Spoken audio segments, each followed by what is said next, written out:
Evening, Cliff here. This video is just going to be about making my first part of my plating station. I've been wanting to do some plating, silver, copper and gold for quite a while. Largely to do with coin ring making, and well, it's got all sorts of other possibilities. So let me zoom you in and I'll show you what I've made so far. Right, so this is what I've made so far. It's just a bit of melamine, got a bit of perspex on top of it.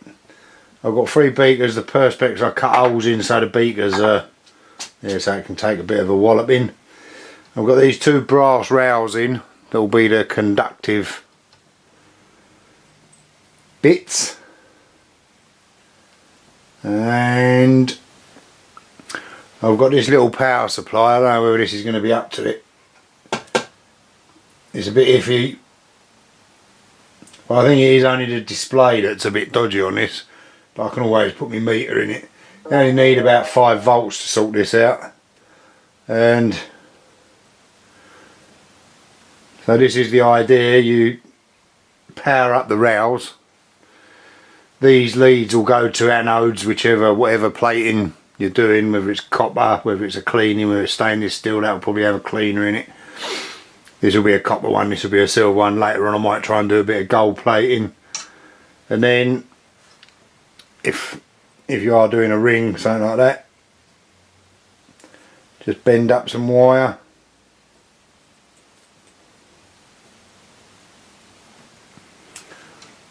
and dangle it in the solution.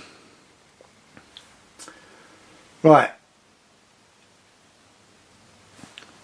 well, in the video I'm going to show you how I threw this bit together. And it's quite simple, but this is the first stage of it. Right, so first of all I want to cut some melamine to fit the base of the plating station. I'm going to be using these 3 beakers for doing the plating in, so I want it to fit them. So I want that in here somewhere like that. Then I'm going to have a bit of brass wire going over the top to dangle stuff in, a bit of brass wire across the back which I'll connect to the power supply, and then the wires coming through to the cathodes or anodes depending on what you're doing. So anyway, so this is the first thing. I want it about that big, so I'll chop that off about there. About there, don't have to be precise. Then when I cut this I'll get a bit of perspex. I've got some really nice 10mm perspex over there which I'll cut to fit over that.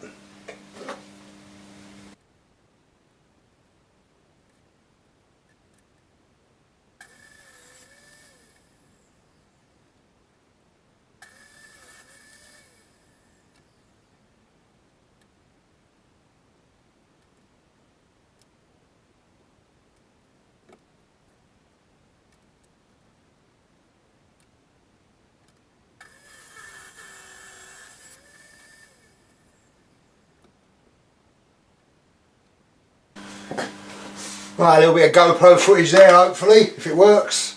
So there's me bit of perspex, there's me bit of melamine, me bit of perspex.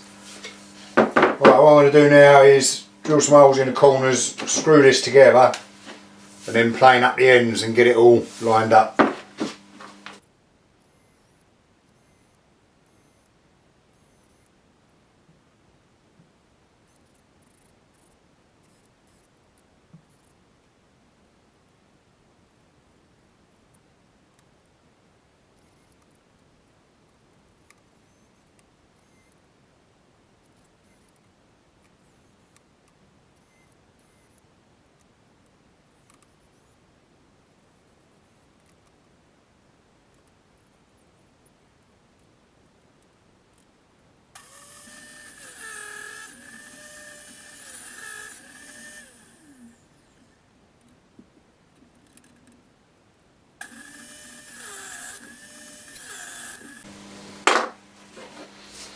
Right, that's that all squared up. So I'll unscrew it now, find an hole saw, fits the beakers, and just drill the holes in the perspex.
That's the base of the holes. They were a pig to cut them holes.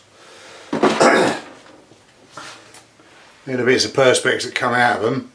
It's quite thick, but I was using this new Axminster drill, which is my daughter's. It was alright, it's alright, but it's got twig belts, so soon they keep slipping when it gets under a bit of punishment.